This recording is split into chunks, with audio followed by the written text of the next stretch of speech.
ปากซ้อในขนมจังวันอันไหนในขนมเขาก็ลุงมูเนื้อที่ของทำได้หนึ่งขนมแต่มาเห็นไปลุงปากซ้อนอยู่ที่เช้าสามในขนมหรือเขาก็เดี๋ยวไรโดยพี่น้องไทยเขาก็ที่อันไปมอดิไทยเพื่อที่อังกฤษเพื่อไปมอป้อมาขนมมาสอนกันอะไรฮะเราก็คือจังกับให้มันชุดหมายขนมเมื่อจันวันมาแล้วค่ะก็จะมากับพร้อมเสียท่านเป็นตั้งส่วนปันแคบหมายผมช่วงปีชุดที่22นะครับคนนั้นที่เป็นหมายต้นว่าเขาขามาเห็นดีว่าเขาขาสิไรปันหมายออกหมายต้องว่า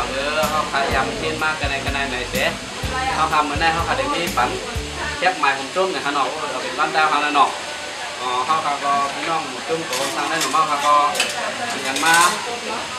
แฮนอยู่แฮนจานแฮนเขาแฮนซ้อมของผมคือจานวันมันได้มีน้ำเส้นครับเพราะว่าพี่น้องก็แล้วเขาใครมาประเด็นมันให้เอาคำหมูจุ่มโตทางได้หนึ่งมูลนิธิในขนมมาอะไรแต่เสขนมเขาขายย้อนครับแต่เสครับดูได้เมืองก่อครับ